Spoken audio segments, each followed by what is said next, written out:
ఈరోజు మన ఛానల్లో నేను చేయబోయే రెసిపీ అయితే కనుక మీరు ఇంతకుముందు నాకు తెలిసి ఎప్పుడు తినుండరు. చూస్తుంటే చాలా చాలా టెంప్టింగ్‌గా ఉంది కదా! కేవలం 3 పదార్థాలతో మనం ఈ సింపుల్ అండ్ ఈజీగా ఈ కమ్మని డిజర్ట్ చేసుకోవచ్చు. చూడండి జెల్లీ జెల్లీలాగా భలే ఉంది చూడడానికైతే కానీ, చూడడానికే కాదు టేస్ట్‌లో కూడా ఏమాత్రం కాంప్రమైజ్ ఉండదనమాట. హలో అండి. Welcome to cook with Shravani. ఎవరన్నా గనక మన ఛానల్‌ని సబ్స్క్రైబ్ చేసుకోకపోతే వెంటనే చేసేయండి. మరి ఈ రోజు మన కమ్మని స్వీట్ చేయడానికి కోసం నేనైతే గనక వీటిని ఉపయోగిస్తున్నాను. ఇది కసావా అంటారు కదా! ఇవి దుంపలు అనమాట. మనకి భూమిలో దొరుకుతాయి. లైక్ బంగాళదుంపల్లాగా. సో ఇవి మనకైతే గనక ఇండియాలో కేరళలో ఎక్కువగా పండిస్తూ ఉంటారు. సో వాళ్ళైతే కనుక ఎక్కువగా తింటారనమాట. ఇవి భూమిలోంచి తీస్తారు కాబట్టి బాగా మట్టిగా ఉంటాయి అనమాట. సో ఒకసారి మంచిగా కడిగేసుకుని చూడండి ఈ విధంగా చిన్న ముక్కలుగా కట్ చేసుకోవాలి. చేయడానికి కాస్త గట్టిగా ఉంటాయి ఇవైతే కనుక. సో ఈ విధంగా ఘాటు పెట్టేసుకొని మనం ఇలా మెల్లిగా నైఫ్తో ఇలా చేసేసామంటే మనకి స్కిన్ అనేది చక్కగా ఈజీగా ఊడిపోతుంది అనమాట. అట్లా నోట్లో పెట్టుకోగానే చక్కగా దూది పింజలాగా ఉంటుంది అనమాట. ఈ కమ్మని స్వీట్ చేసుకోవడం కోసం మనమైతే కనుక ఎటువంటి పిండి లేకపోతే eggs, baking soda, baking powder, కనీసం మనం బేకింగ్ కూడా చేయనవసరం లేదనమాట. ఇవి చూడండి మనం పైన తొక్కంతా తీసేసిన తర్వాత లోపల ఎంత తెల్లగా ఉన్నాయో. చేయడానికి కొంచెం కష్టమైనా కూడా మనకి చాలా ఇంట్రెస్టింగ్గా ఉంటుంది అనమాట స్కిన్ తీసేటప్పుడు. సో ఆ తర్వాత ఒకసారి వాష్ చేసుకుని చూడండి ఈ విధంగా మనం మధ్యలో కట్ చేసుకోవాలి. మనకి తీగల్లో కనుక మధ్యలో చందమామ ఉంటుంది చూసారా, సో వీటిలో కూడా ఆ విధంగా కొంచెం గట్టిగా అనేది ఉంటుంది అనమాట. చూడండి ఇది కాస్త ముదిరింది, మనకి ఏ విధంగా తీగలాగా కనిపిస్తుందో. ఇవి 99% ఎవరు తినరనమాట. సో అది మంచిది కాదని అంటారు. సో కావాలంటే వేసుకోవచ్చు. సో నేనైతే చూడండి ఇది చాలా గట్టిగా ఉంది కదా, ఈ పార్ట్ అయితే తీసేస్తున్నాను.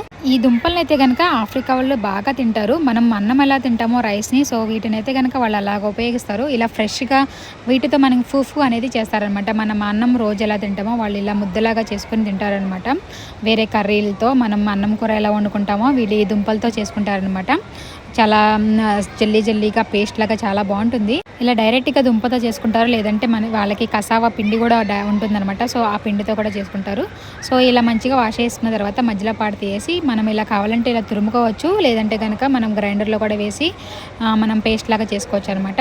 సో ఈ విధంగా కొంచెం చిన్న ముక్కలు చేస్తే మనకి త్వరగా గ్రైండ్ అవుతాయి. సో చూసారు కదా నేనైతే మంచిగా గ్రైండ్ చేసాను. కొంచెం చిన్నగా బరకలాగా ఉంచానమాట, మరీ స్మూత్ పేస్ట్ లాగా చేసేయకుండా. ఇప్పుడు ఇలా పేస్ట్ చేసిన దానిని ఒక 3 కప్పుల వరకు తీసుకుని ఒక మిక్సింగ్ బౌల్లో వేసుకోవాలి. ఈ 3 కప్పుల పేస్ట్కి 2 కప్పుల వరకు షుగర్ వేసుకోవాలి. సో 2 కప్పులు నేనైతే మొత్తం వేసేయకుండా ఒక 2 కప్పులని సగం అయితే ఉంచుతున్నాను. చూడండి అంటే 1 కప్పున్నర మాత్రమే వాడుతున్నాను. ఇంకొక సగం కప్పు నేను క్యారమెల్ చేయడం కోసం వాడుతున్నాను. ఈ విధంగా ఒక ప్యాన్లో వేసుకుని దీన్ని పక్కన పెట్టండి. మనం దీని తర్వాత క్యారమెల్ చేద్దాం. ఫస్ట్ దీనిని మిక్స్ చేసుకుందాం. ఆ తర్వాత దీనిలో ఒక 3/4 కప్పుకి కొంచెం వెల్తిగా పాలు పోసేసుకొని, సో కాయనవసరం లేదు, నార్మల్ మిల్క్ని వేసుకోండి. ఆ తర్వాత ఇవి షుగర్ వేసుకున్నాం కదా, మొత్తం మంచిగా కరిగే వరకు ఒకసారి బాగా మిక్స్ చేసుకోవాలి. అంతేనండి, మనం కేవలం ఈ కసావా పేస్ట్, షుగర్ అలాగే మిక్స్ చేసుకోవడానికి కొంచెం పాలు, ఈ మూడే చాలా మ్యాజిక్ ఇంగ్రీడియంట్స్ అనమాట. ఈ మూడిటితోనే మనకి అంత కమ్మగా డిజర్ట్ అనేది వచ్చేస్తుంది. చూసారు కదా కన్సిస్టెన్సీ అనేది ఈ విధంగా కొంచెం జారుడుగా ఉండాలి, మరీ ఎక్కువగా పల్చగా చేసేయకండి. ఇప్పుడు దీనిని పక్కన పెట్టేసి మనం ఒక సగం కప్పును ప్యాన్లో వేసుకొని పక్కన పెట్టుకున్నాం కదా, ఇప్పుడు దీనిని క్యారమెల్ చేసుకోవాలి. పంచదారలో అయితే కనుక ఎటువంటి నీళ్ళు వేయాల్సిన అవసరం లేదు. వేస్తే కనుక ఒక 2 చుక్కలు వేసుకోండి, మరీ ఎక్కువగా వేయకండి, మనకి కలర్ అనేది అంత మంచిగా రాదనమాట. చూడండి ఈ విధంగా బాగా కరిగింది కదా, దీన్ని మాత్రం ఒక కన్ను వేయాలి, ఎందుకంటే కనుక కాస్త మాడిపోయే ఛాన్స్ ఉంటుందన్నమాట. సో జాగ్రత్తగా మనం క్యారమెల్ చేసుకోవాలి. మాడిపోయిందంటే కనుక కొంచెం చేదొచ్చేస్తుంది, కలర్ కూడా డార్క్ అయిపోతుంది అనమాట. సో ఈ విధంగా క్యారమెల్ చేసుకున్న తర్వాత మనం వెంటనే మనం ఏదేంలో అయితే చేయాలనుకుంటున్నామో ఆ బౌల్లో వేసుకోవాలి, లేదంటే క్యారమెల్ మనకి గడ్డగట్టేస్తుంది. సో చూసారు కదా నేనైతే కనుక ఇలా ఒక 2-3 బౌల్స్లో వేసుకుంటున్నాను. సో మీకు దగ్గరలో మీకు అందుబాటులో ఉన్న ఏ బౌల్స్లో అయినా కూడా వేసుకోవచ్చు, స్టీల్ బౌల్స్లో కూడా చేసుకోవచ్చు. సో చూసారు కదా మనం క్యారమెల్ వేసుకున్న తర్వాత బౌల్కి కొంచెం వెల్తిగా మనం మిక్స్ చేసి పెట్టుకున్నాం కదా ఈ కసావా పేస్ట్ని వేసుకోవాలి. సో అంతేనండి, చాలా చాలా సింపుల్ రెసిపీ అనమాట. తప్పకుండా ఒకసారి అయితే ట్రై చేయండి, ఎందుకంటే ఒకసారి ట్రై చేశారంటే మళ్ళీ రిపీట్ చేశారనమాట, అంత బాగుంది. సో ఒకసారి అయితే మొత్తం వీడియో చూడండి, చాలా చూస్తుంటేనే నోరూరిపోతుంది అనమాట. సో అంత బాగుంది మనకి. చూడండి నేనైతే కనుక చిన్న చిన్న బౌల్స్లో 3 బౌల్స్లో వేసుకున్నాను. ఆ తర్వాత ఈ విధంగా పెద్ద దానిలో వేసుకున్నాను. చూసారు కదా ఇలా స్క్వేర్ షేప్లో వస్తుంది మనకి, ఆ తర్వాత సర్కిల్ షేప్లో కూడా వస్తాయి అనమాట. ఇప్పుడు దీనిని ఈ విధంగా అల్యూమినియం ఫాయిల్ లేదంటే ఏదైనా క్యాప్ కూడా పెట్టుకోవచ్చు. ఈ విధంగా మనం కవర్ చేసుకోవాలన్నమాట. చూడండి ఈ లోపు అయితే కనుక నేను నీళ్ళు బాయిల్ చేసుకున్నాను. ఒక పక్కన ఇవైతే చక్కగా మరిగిపోతున్నాయి కదా, ఇప్పుడు మనం రెడీ చేసుకున్న బౌల్స్ని ఈ విధంగా మనం స్టీమింగ్ చేసుకోవాలన్నమాట. కాస్త మనం ఆవిరి పట్టించేసుకుంటే సరిపోతుంది. దీనిని బేకింగ్ చేయాల్సిన పని లేదనమాట. నాకైతే కనుక 30-40 నిమిషాలు టైం అయితే పట్టింది. ఇది కాస్త పెద్ద బౌల్ కదా, అదే మనం చిన్న చిన్న బౌల్స్లో వేసుకుంటే మనకి 30 నిమిషాల్లో రెడీ అయిపోతుంది అనమాట.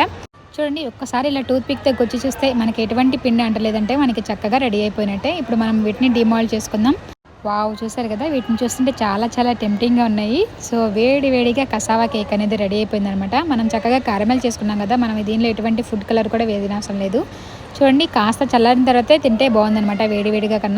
ఆ క్యారమెల్ కలర్ వల్ల మనకి చక్కగా బ్రౌన్గా, అలాగే లోపల నుంచి వైట్గా కేక్ చూస్తుంటే చాలా చాలా ఏమంటారు టెంప్టింగ్ వచ్చేస్తుంది. నాకైతే నోరూరిపోతుంది. సో నేనైతే మరీ పేస్ట్ లాగా చేయలేదు కదా, సో కొంచెం నాకు చిన్న చిన్న పలుకుల్లాగా ఉన్నాయి. సో అదే నాకు కొంచెం నట్స్ లాగా పంటి కింద తగులుతుంది అనమాట. మనం వేరే నట్స్, క్యాష్ నట్స్ అలా ఏం వేసుకోకుండా ఈ దుంపవి చిన్న చిన్న ముక్కలు చక్కగా పంటి కింద తగులుతున్నాయి. చాలా చాలా టేస్టీగా ఉంది. తప్పకుండా అయితే ఒకసారి ట్రై చేసేయండి. చూసారు కదా, మీరు కూడా దీంట్లో లవ్లో పడిపోతారనమాట. అంత టేస్టీగా ఉంది. నాకైతే ఇంకా ఎక్కువగా అయితే మిమ్మల్ని ఊరేరించను. వెంటనే మీరు కూడా తయారు చేసేయండి. ఐ థింక్ ఈరోజు మన వీడియో అయితే మీ అందరికీ నచ్చింది అనుకుంటున్నాను. నచ్చినట్టయితే వెంటనే ఒక లైక్ ఇచ్చేసేయండి. అండ్ తప్పకుండా మీ ఫ్రెండ్స్ అండ్ ఫ్యామిలీ మెంబర్ అందరితో షేర్ చేసేయండి. వావ్, చూస్తుంటే చాలా చాలా బాగుంది. Subscribe for more videos.